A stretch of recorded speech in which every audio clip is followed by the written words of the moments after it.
Remote का button दबाकर नहीं सहेगा राजस्थान का शुभारंभ करें और इस राजस्थान सरकार को भगाने की शुरुआत करें।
जमीन छिनकी युवा मरिया छायो कालो सायो कन्हैया लाल रो कटयो सर चीख चीख ने बोले रक्षा मान रही दरबार समय है आए।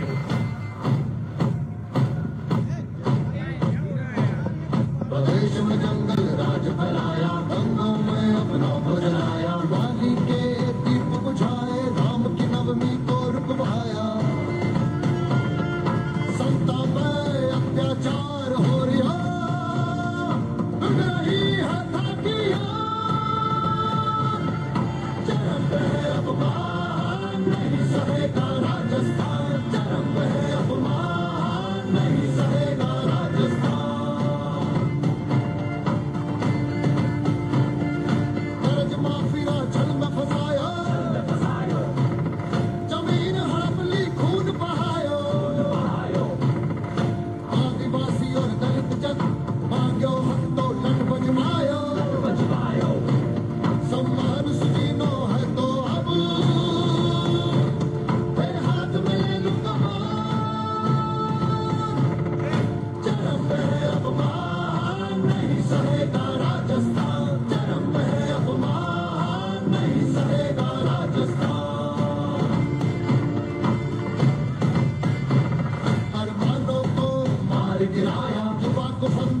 लटकाया, रोजगारी का जहर दिया और शिक्षा को भी तरसाया।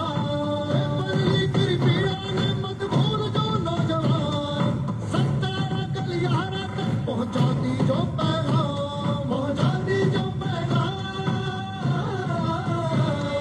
चरम पे अपमान नहीं सहेगा राजस्थान, नहीं सहेगा राजस्थान, नहीं सहेगा राजस्थान। नहीं सहेगा राजस्थान, नहीं सहेगा राजस्थान, नहीं सहेगा राजस्थान।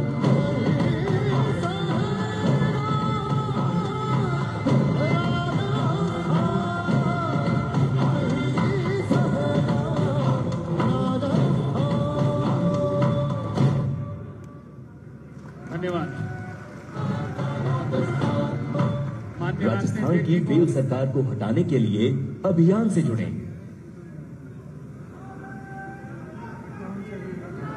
भारत माता की, भारत माता की। धन्यवाद। माननीय राष्ट्रीय अध्यक्ष जी से, माननीय प्रदेश अध्यक्ष जी से सबसे आग्रह करूंगा, इस सरकार का फेल कार्ड जारी करने के लिए आप लोग अपने स्थान पर खड़े हों। इस सरकार का फेल कार्ड जारी करने के लिए, ये वो सरकार जो हर मोर्चे पर फेल रही है, ये वो सरकार जो महिलाओं को सुरक्षा नहीं दे पाई है, ये वो सरकार जिसने दलितों को सुरक्षा नहीं दी, ये वो सरकार जिसने झूठ की सारी सीमाएं पार कर दी, उसका फेल कार्ड माननीय राष्ट्रीय अध्यक्ष जी के द्वारा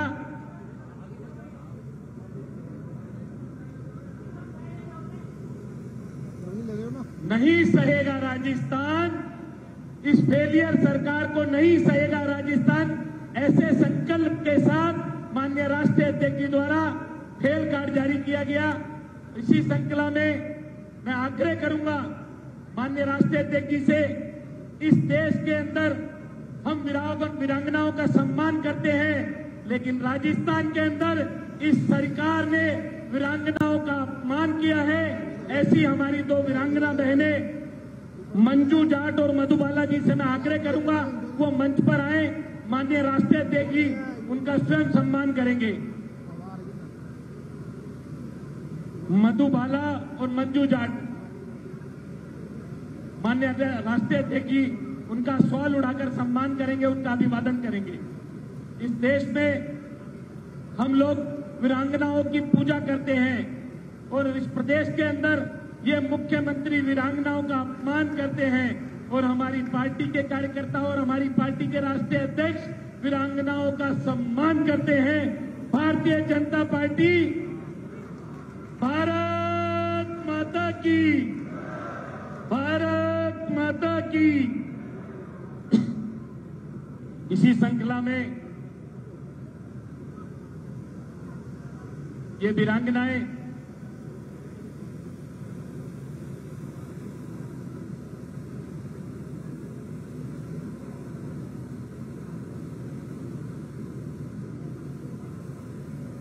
इन बहनों ने माननीय राष्ट्रीय अध्यक्ष जी को अपनी पीड़ा सुनाई, अपना दर्द बताया।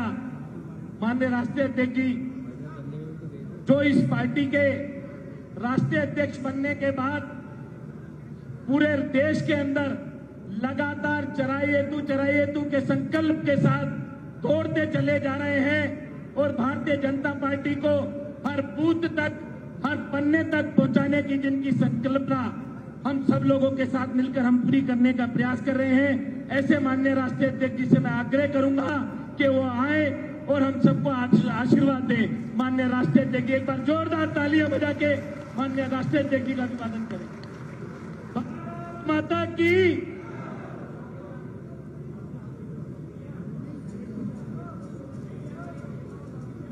सभी मेरे साथ बोले, भारत माता की, भारत माता की, भारत माता की।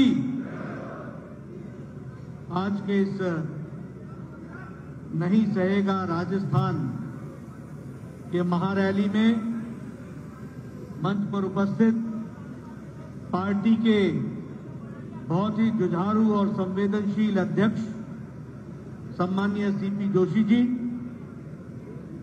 हमारी राष्ट्रीय उपाध्यक्षा और पूर्व में मुख्यमंत्री रही सम्माननीय बहन वसुंधरा राजे जी, हमारे नेता प्रतिपक्ष श्री राजेंद्र राठौर जी, हमारे प्रभारी अरुण सिंह जी, हमारे चुनाव के सह प्रभारी नितिन पटेल जी, बहन विजया राहतकर जी, हमारे वरिष्ठ साथी और पूर्व में अध्यक्ष श्री सतीश पुनिया जी, भारत सरकार में मंत्री अर्जुन राम मेघवाल जी, हमारे यहाँ के सांसद रामचंद्र बोरा जी, राजवर्धन सिंह राठौर जी, घनश्याम तिवारी जी, राघव शर्मा जी, रामानंद शर्मा जी, जितेंद्र शर्मा जी, हमारे किरोड़ी लाल मीना जी, हमारे सभी वरिष्ठ साथीगण और यहाँ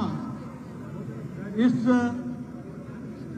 महारैली में जिसका नाम आपने दिया है नहीं सहेगा राजस्थान, यहाँ उपस्थित देवी और सज्जनों, मेरे सभी कार्यकर्ता बंधु और मीडिया के मेरे साथी, प्रिंट मीडिया और इलेक्ट्रॉनिक मीडिया के मेरे साथी, मैं जब जयपुर में आया हूं तो सबसे पहले तो मोती डुंगरी गणेश मंदिर हमारे गोविंद देव जी को नमस्कार करके मैं अपनी बात को प्रारंभ करता हूं। गलता माता जी मंदिर को भी मैं नमन करता हूं और इसके साथ साथ हमारे वीरों की भूमि, शौर्य की भूमि, तपस्वियों की भूमि, सामाजिक चेतना लाने वाली भूमि, स्वाधीनता की लड़ाई लड़ने वाली ऐसी वीर भूमि को भी मैं नमन करता हूं और आशीर्वाद देकर के अपनी बात को प्रारंभ। मित्रों, मेरे से पूर्व वक्ताओं ने आपके सामने बहुत सी बातें रखी। आखिर ये क्या कारण हुआ कि भारतीय जनता पार्टी को ये तय करना पड़ा कि हम नहीं सहेगा राजस्थान, इस बात को लेकर महारैली भी करेंगे और कैंपेन को आगे बढ़ाएंगे। इसका कारण है कि ये गहलोत की सरकार नहीं है, ये घर को लूटने वाली सरकार है जो आज राजस्थान में विद्यमान है। दिल्ली को पैसा भेजना,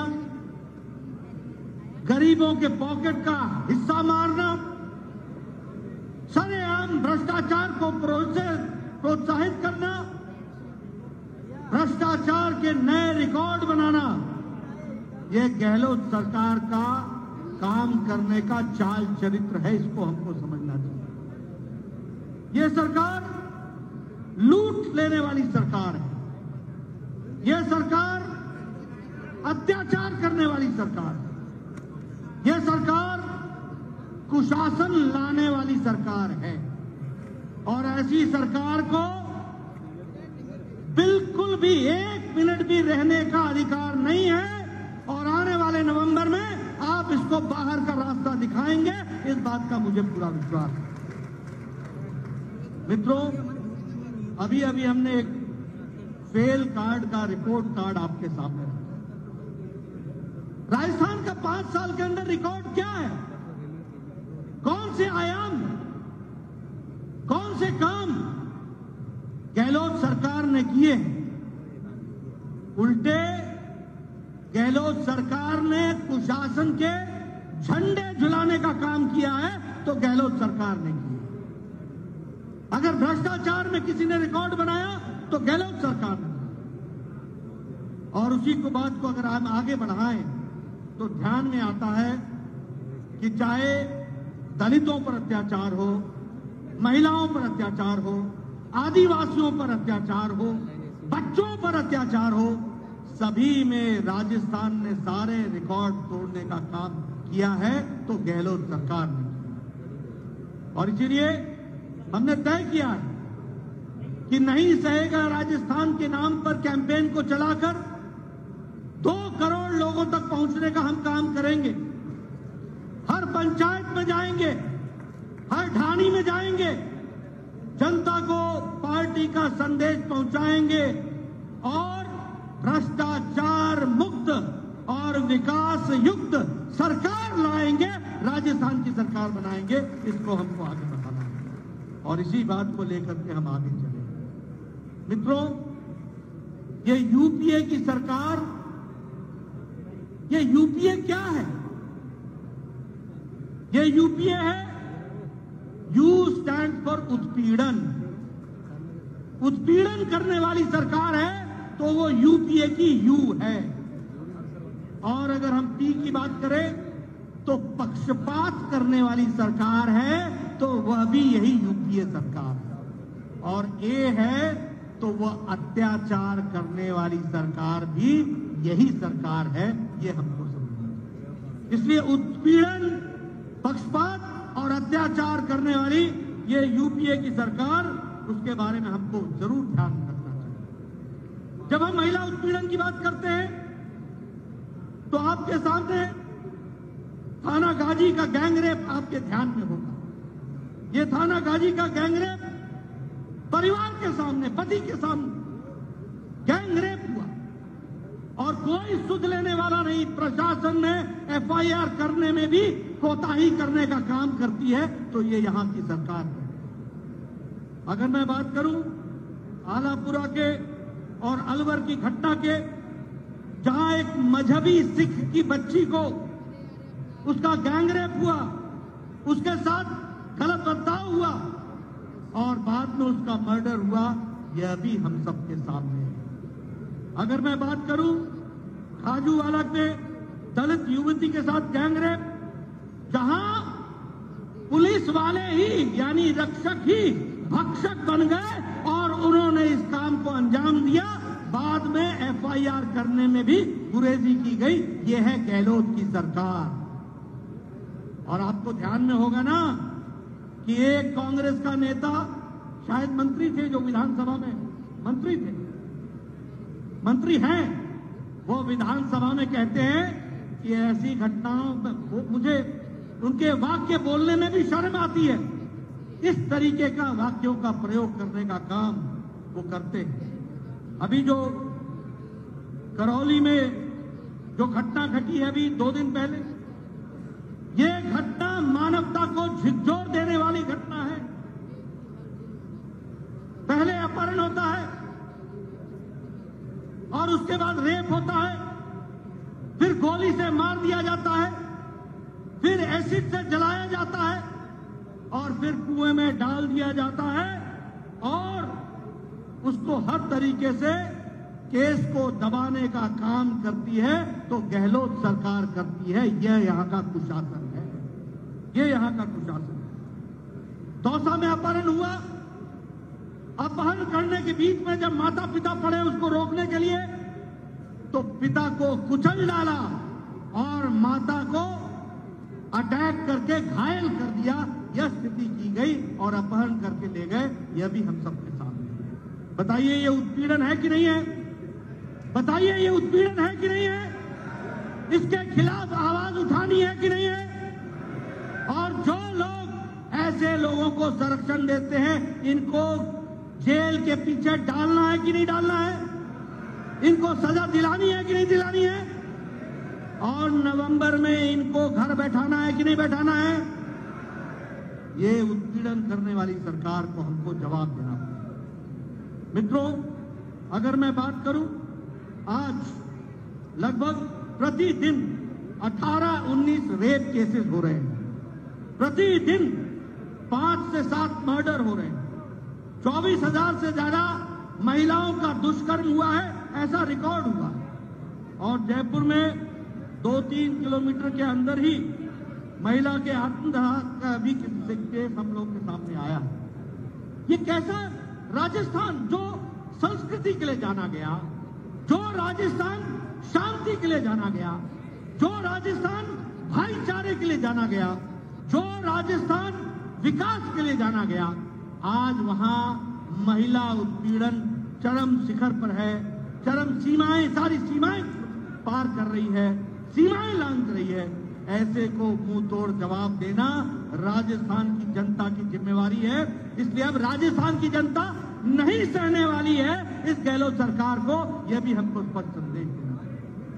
मित्रों, मुझे बताया गया कि लगभग 1,90,000 महिलाओं की घटनाएं घटी हैं। अगर मैं पक्षपात की बात करूं तो न्याय और तुष्टीकरण वह भी हम सबके ध्यान में है। यहीं जयपुर में जयपुर बम ब्लास्ट का केस हुआ था। वसुंधरा राजे जी मुख्यमंत्री थी। केस को फास्ट ट्रैक में डाला गया। समय रहने के अंदर लोअर कोर्ट में जयपुर बम ब्लास्ट के कातिलों को, टेररिस्टों को फांसी की सजा सुनाई गई। फांसी की सजा सुनाई गई जब वसुंधरा जी मुख्यमंत्री थी। लेकिन उसके बाद जब कांग्रेस पार्टी की सरकार आई तो लंबे समय तक सुनवाई चलती रही। हमारा एडवोकेट जनरल नहीं गया और नहीं जाने के कारण केस ढीला पड़ गया, तुष्टीकरण हुआ और वोट बैंक के खातिर गहलोत सरकार पर और गहलोत पर मैं आरोप लगाता हूं कि उन्होंने तुष्टीकरण किया और जयपुर बम ब्लास्ट केस के कातिलों को छोड़ने में मदद दी गई और फांसी की सजा उनकी समाप्त हो गई। यह स्थिति ला करके खड़ी। बताइए, ऐसे पक्षपातपूर्ण रहने वाले राजा को रखना है क्या? ऐसे मुख्यमंत्री को रहने देना है क्या? आज राजस्थान में दंगों की संख्या 1200 से ज्यादा दंगों की संख्या हो गई। और उसी तरीके से बड़ी संख्या में ये जो दंगई हैं, इनको भी छोड़ने का काम अगर किसी ने किया है तो वह गहलोत सरकार ने किया। अभी अभी मुझे पता लगा कि एक पूर्व में राज्य मंत्री का दर्जा लेने वाला व्यक्ति 18 लाख रुपए के रिश्वत के साथ पकड़ा गया है। 18 लाख के रिश्वत के साथ, और उसके केस को भी दबाने का काम गहलोत सरकार कर रही है। यह भी हमको ध्यान रखना है। अगर मैं अत्याचार की बात करूं तो 19,500 किसानों की भूमि कुर्क की गई है कि नहीं की गई है? की गई है कि नहीं की गई है? ये जो राहुल गांधी आके बोलते थे 1, 2, 3, 4 और किसानों का कर्जा माफ, आज 19,500 किसानों के जमीनें कुर्क करने का काम किया है तो वो गहलोत सरकार ने किया है। ये अत्याचारी सरकार को 1 मिनट भी रहने का अधिकार नहीं। आप देखिए, दलितों पर 8,000 से ज्यादा मुकदमे 2022 में दर्ज हुए हैं। 8,000 से ज्यादा सिर्फ दलितों पर 2022 में। ये कैसा प्रदेश बन गया? उसी तरीके से पाकिस्तान से आए हुए शरणार्थियों के घरों को बुलडोजर से उड़ाने का काम, पक्षपातपूर्ण तरीके से चलने का काम, वोट बैंक की राजनीति को आगे बढ़ाने का काम, और वहीं रोहिंग्यों को बसाने का काम ये गहलोत सरकार कर रही है। ऐसे अत्याचारी सरकार को रहने का कोई अधिकार नहीं है। इसको हमको समझना चाहिए। मैं आरोप लगाना चाहता हूं, पाकिस्तान से आए हुए शरणार्थी भाई जो हिंदू भाई हैं, उनके ऊपर तो बुलडोजर चलाते हो और रोहिंग्यों को बसाने का काम करते हो, आधार कार्ड दिलाते हो, उनको वोटर आईडी लिस्ट में जुड़वाते हो। आप बताइए, ऐसी अत्याचारी सरकार रहनी चाहिए क्या?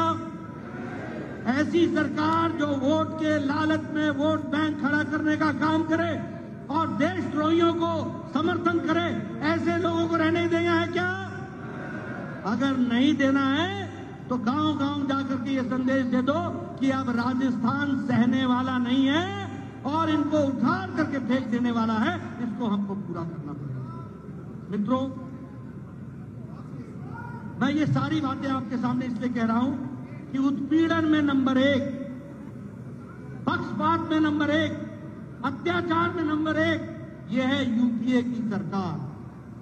और दूसरी ओर एक हमारी सरकार है जो केंद्र में मोदी जी के नेतृत्व में चल रही है, जो बिना भेदभाव के राजस्थान को भी आगे बढ़ने में मोदी जी कोई कसर नहीं छोड़ रहे हैं और विकास के लिए नए आयाम दे रहे हैं। मैं आज इसी मंच से आदरणीय प्रधानमंत्री जी को बधाई भी देना चाहता हूं। वो कल रात फ्रांस से लौटे हैं, यूएई से लौटे हैं, और उनको फ्रांस में वहां के राष्ट्रीय अध्यक्ष ने, मैक्रोन ने, फ्रांस का सबसे बड़ा सम्मान the Grand Cross of the Legion of the year of Honour, ये इससे सम्मान किया गया। और सबसे बड़ी बात है कि आजाद भारत में मोदी जी पहले प्रधानमंत्री हैं जिसको ये सर्वोच्च पद मिला है।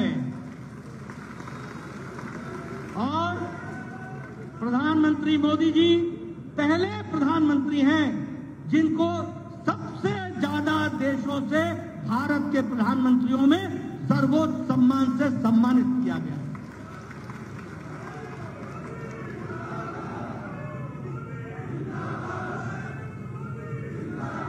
इसलिए मित्रों, एक तरफ उत्पीड़न, एक तरफ अत्याचार, एक तरफ पक्षपात और एक तरफ सबका साथ, सबका विकास, सबका विश्वास, सबका प्रयास, ये मोदी जी मंत्र लेकर के चले। आज हम गौरव के साथ कह सकते हैं 80 करोड़ की जनता को प्रधानमंत्री मोदी जी, प्रधानमंत्री गरीब कल्याण अन्न योजना में 80 करोड़ की जनता को 5 किलो गेहूं या 5 किलो चावल या 1 किलो दाल देने का काम उन्होंने किया। और आपको जानकर खुशी होगी कि राजस्थान में भी 4 करोड़ 40 लाख भाइयों को प्रधानमंत्री गरीब कल्याण अन्न योजना में 5 किलो गेहूं या 5 किलो चावल दिया जा रहा है। ये भी हमको समझना चाहिए। मित्रों, अभी एक रिपोर्ट आई है इंटरनेशनल मॉनिटरी फंड की। वो रिपोर्ट ये कहती है कि भारत की अति गरीबी 22% से घटकर 10% से भी कम रह गई है। 10% से भी कम। और भारत की अति गरीबी अब 1% से भी कम हो गई है। यह भारत की आर्थिक स्थिति के बारे में चर्चा हो। मित्रों, उज्ज्वला योजना, उजाला योजना, हमारा प्रधानमंत्री आवास योजना, जल जीवन मिशन, अब जल जीवन मिशन की बात कीजिए, 9 करोड़ 50 लाख घरों को पानी से जोड़ा गया है। और राजस्थान में 31 लाख घरों में नल का पानी पहुंचा दिया गया है। इस काम को किया गया है, ये भी हमको ध्यान रखना। राजस्थान जो हमेशा पानी के लिए तड़पता रहा, आज हमारा संकल्प है कि हम हर घर को पक्के पाइप और उसको पानी पहुंचाने का काम, नल से जल देने का काम, इसको हम करने वाले हैं। उसी तरीके से शौचालय में जहां 11 करोड़ शौचालय बने, वहीं 83 लाख शौचालय इज्जत घर राजस्थान में बने हैं और विकास की एक नई कहानी लिखी जा रही है। वो भी हमको ध्यान रखना है। प्रधानमंत्री किसान सम्मान निधि, आने वाले समय में प्रधानमंत्री किसान सम्मान निधि फिर से उसकी किस्त मिलेगी, लेकिन 2000 रुपए हर चौथे महीने, साल का 6000 रुपए, और ये 11 करोड़ 78 लाख किसानों को खाते में पहुंचाया जाता है, जिसमें 70 लाख किसान राजस्थान के हैं, जिनके खाते में 2000 हर चौथे महीने आदरणीय प्रधानमंत्री मोदी जी पहुंचाते हैं। बोलिए, ये गांव, गरीब, वंचित, पीड़ित, शोषित, दलित, महिला, युवा, सबकी चिंता मोदी जी करते हैं कि नहीं करते हैं? करते हैं कि नहीं करते हैं? अगर 12 करोड़ शौचालय बनाए तो आप बताइए कि इस इज्जत घर से महिलाओं को इज्जत, उनका ख्याल रखा गया कि नहीं रखा गया? उनकी चिंता हुई कि नहीं हुई? प्रधानमंत्री आवास योजना में अगर 4 करोड़ घर बनते हैं और 30 लाख से ज्यादा घर अगर राजस्थान में बनते हैं, तो बोलिए गरीब लोगों की चिंता हुई है कि नहीं हुई है? मित्रों, एक तरफ सबका साथ, सबका विकास, सबका विश्वास, सबका प्रयास, और एक तरफ उत्पीड़न, अत्याचार, पक्षपात। हमें तय करना है कि हमें राजस्थान की जनता को किस ओर ले जाना है। निश्चित रूप से हमको विकास की ओर ले जाना है। मैं यहां यह भी कहना चाहता हूं मित्रों, आपको जानकर खुशी होगी, पिछले 5 साल में कोरोना आया। कोरोना शताब्दी का सबसे बड़ा पेंडेमिक था, सबसे बड़ी महामारी थी, सबसे बड़ी त्रासदी थी। देश के सभी के आर्थिक जगत सब हिल गया। यूक्रेन की लड़ाई हुई, सप्लाई चेन का विषय आया, आर्थिक मंदी आई दुनिया में, बड़ी अर्थव्यवस्थाएं डोल गई, बड़ी अर्थव्यवस्थाएं। लेकिन आपको जानकर खुशी होगी कि हम गौरव के साथ कह सकते हैं कि पिछले 9 सालों में और विशेष करके पिछले 5 साल में कोरोना के बावजूद भी भारत की अर्थव्यवस्था 11वें नंबर से छलांग लगाकर ब्रिटेन को पिछाड़कर 5वें नंबर की अर्थव्यवस्था बन गई। 5वें नंबर की अर्थव्यवस्था। और मित्रों, मॉर्गन स्टैनली की रिपोर्ट कहती है कि सबसे स्थिर और सबसे स्टेबल अगर किसी की इकोनॉमी है, अर्थ जगत है, तो वो भारत की अर्थ जगत है। ये मॉर्गन स्टैनली की रिपोर्ट है। इंटरनेशनल मॉनिटरी फंड कहता है कि भारत इन्फ्लेशन में सबसे कम है और जीडीपी में सबसे ज्यादा है। आपको जानकर खुशी होगी कि हमारे खाद्य सामग्री की इन्फ्लेशन 2.9% है, जहां अमेरिका की इन्फ्लेशन 8% है, जहां ब्रिटेन का इन्फ्लेशन 11% है, जहां मेरे पड़ोस का पाकिस्तान 48% महंगाई है, वहां भारत की महंगाई 2.7% है। ये हमको समझना चाहिए। आपको जानकर खुशी होगी कि ब्रिटेन जैसे देशों का उनकी ग्रोथ रेट 3%, 4%, 5%, यूरोप की 5% और भारत की ग्रोथ रेट 8.7% पर खड़ी है। इसलिए ये सबसे स्ट्रॉन्ग इकोनॉमी, और इसीलिए कहा जाता है कि आशा की किरण अगर कहीं साउथ एशिया में दिखता है तो वो आशा की किरण भारत दिखता है, ये बात कही जाती है। मित्रों, आपको इस बात की भी खुशी होगी कि आज हमारे इलेक्ट्रॉनिक गुड्स का 500% ग्रोथ हुआ है, 500% का ग्रोथ हुआ है। ये मोबाइल जो आपके हाथ में है, 9 साल पहले 92% मोबाइल विदेश से आता था, हम इंपोर्ट करते थे 92%, जिसमें सबसे बड़ा हिस्सा चाइना का होता था। आज आपको जान करके खुशी होगी कि भारत 97% मोबाइल अब भारत में मैन्युफैक्चर हो रहा है और एप्पल भी अब भारत में बन रहा है। यह परिस्थिति आप मित्रों, ऑटोमोबाइल मार्केट में भारत जापान को पछाड़कर तीसरे नंबर का मार्केट बन गया। स्टील में हम चौथे नंबर से मैन्युफैक्चर में दूसरे नंबर पर आकर के खड़े हो गए। डिजिटल ट्रांजैक्शन में हम आगे खड़े हैं। दुनिया का 40% से ज्यादा भी डिजिटल ट्रांजैक्शन भारत में हो रहा है। जहां कांग्रेसी कहते थे कि गांव में डिजिटल ट्रांजैक्शन कैसे होगा, क्यों होगा, अभी तो मोदी जी फ्रांस में गए तो फ्रांस में उन्होंने निमंत्रण दे दिया कि भारत में आना और कोई पैसा कैश लेके मत आना, सिर्फ अपना मोबाइल लेकर के आना और भारत में तुमको डिजिटल ट्रांजैक्शन से तुम्हारा सारी यात्रा पूरी हो जाएगी। ये बात हमको ध्यान देनी चाहिए। इसलिए मित्रों, किस तरीके से आगे बढ़ा है देश, वो भी हमको समझना चाहिए। संस्कृति की बात करें तो चाहे राम मंदिर बनाने का विषय हो, बताइए अगले साल भव्य राम मंदिर बन जाएगा कि नहीं बन जाएगा? हमारा सपना था कि नहीं? हम सबका सपना था कि नहीं? पूरा हुआ कि नहीं? केदारनाथ धाम का पुनर्जीर्णोद्धार हुआ है कि नहीं हुआ है? महाकाल का जीर्णोद्धार हुआ है कि नहीं हुआ है? उसी तरीके से सोमनाथ टेम्पल का जीर्णोद्धार हुआ है कि नहीं हुआ है? और अब पुष्कर का भी जीर्णोद्धार हो रहा है। 40 करोड़ रुपए, 40,000 करोड़ रुपए उस पर भी खर्च होंगे, 40 करोड़ उस पर भी खर्च होंगे और वहां ब्यूटिफिकेशन का काम होगा। इसलिए मित्रों, हमारी कोशिश है कि हम संस्कृति की रक्षा करें, गौरव संभालें, आगे बढ़े।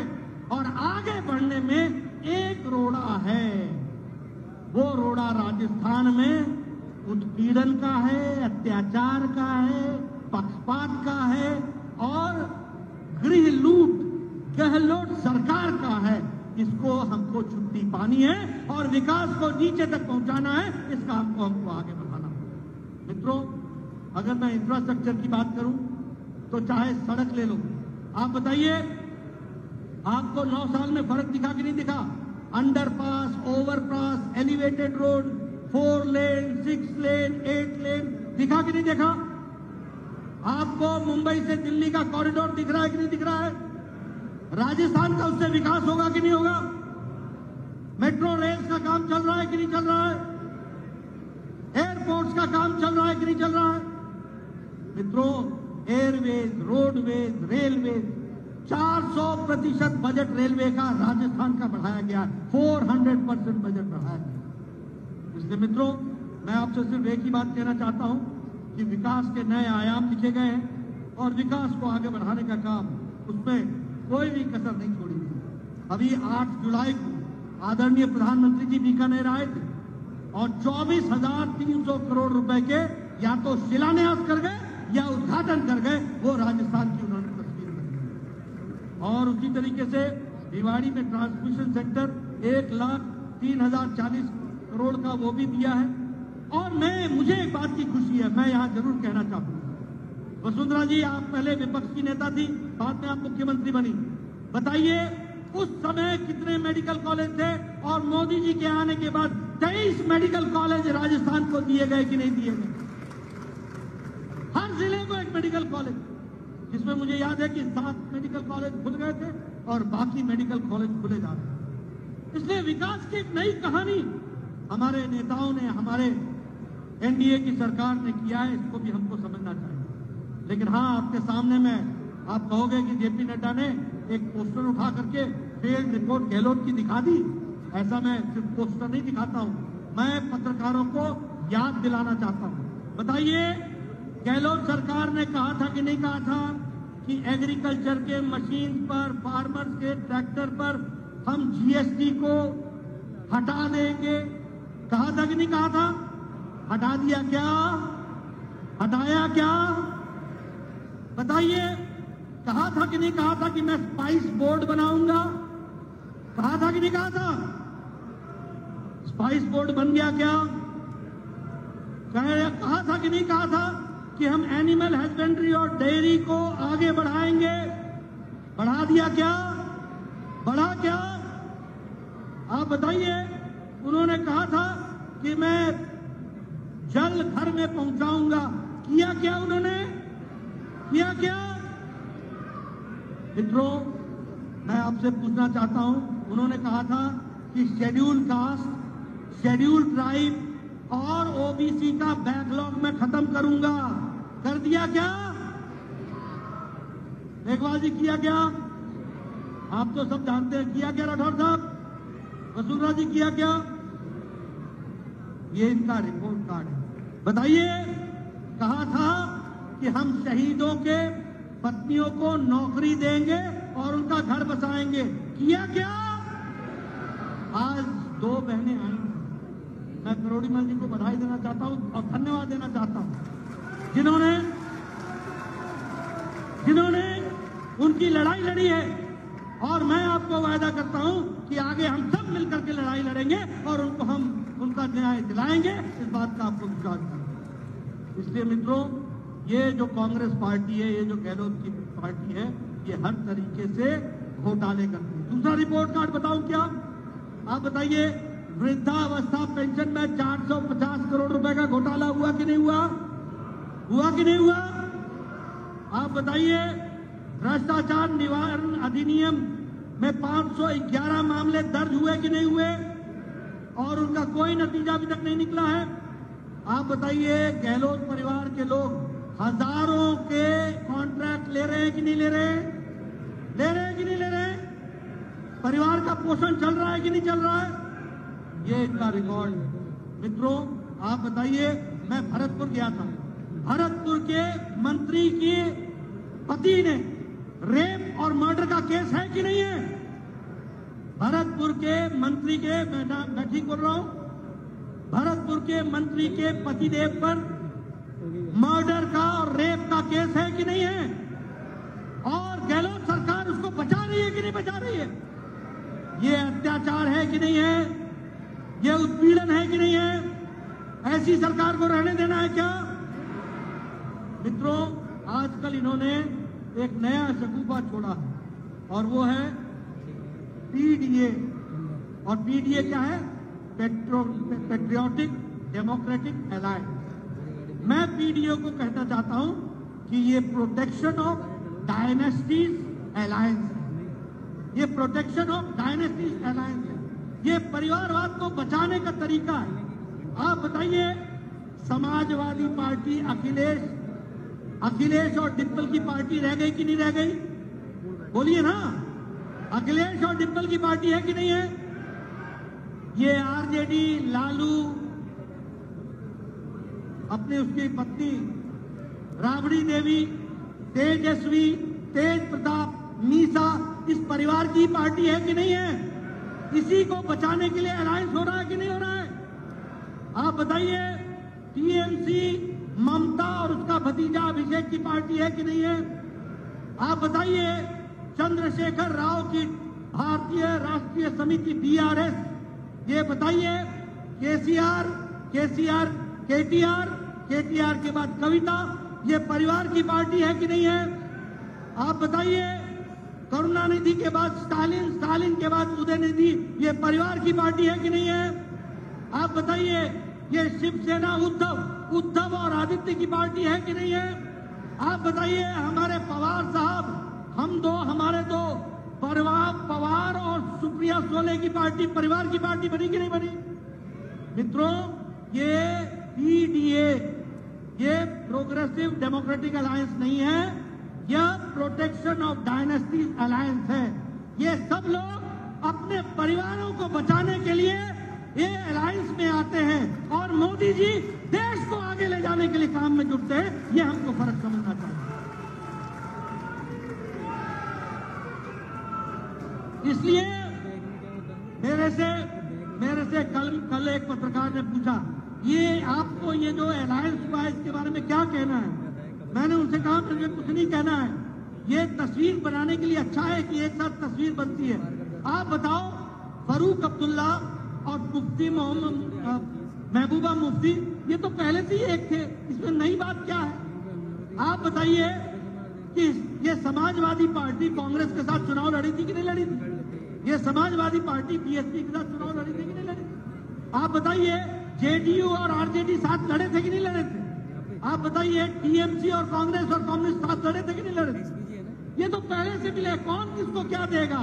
कोई किसी को कुछ नहीं दे सकेगा।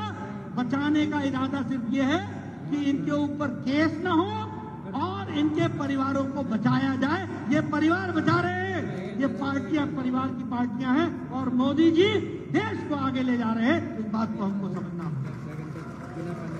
इसलिए मित्रों, ये अच्छा आप देखिए कांग्रेस पार्टी, अब ये भी बताइए, माँ बेटा बेटी की पार्टी है कि नहीं है? बाकी सब कॉन्ट्रैक्ट पर है, बाकी सब कॉन्ट्रैक्ट पर। गहलोत भी कॉन्ट्रैक्ट पर है और सचिन तो सब कॉन्ट्रैक्ट पर। ये सबलेटिंग है काम।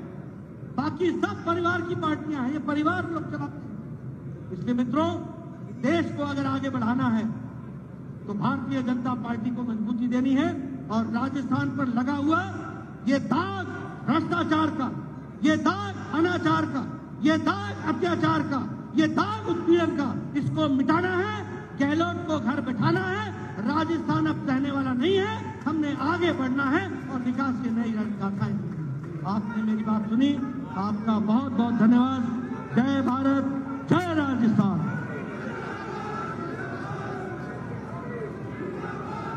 धन्यवाद राष्ट्रीय अध्यक्ष जी। अध्यक्ष जी, ये राजस्थान की धरा है, शक्ति और भक्ति की भूमि है। यहाँ का कार्यकर्ता इतना मजबूत है कि वो 50 डिग्री टेम्परेचर भी काम करता है और 0 डिग्री टेम्परेचर में भी काम करता है। इसलिए राजस्थान के स्वाभिमान को बचाने के लिए नहीं सहेगा। राजस्थान में आपका समर्थन करने के लिए इतनी विशाल समूह के रूप में आज यहाँ आपके सामने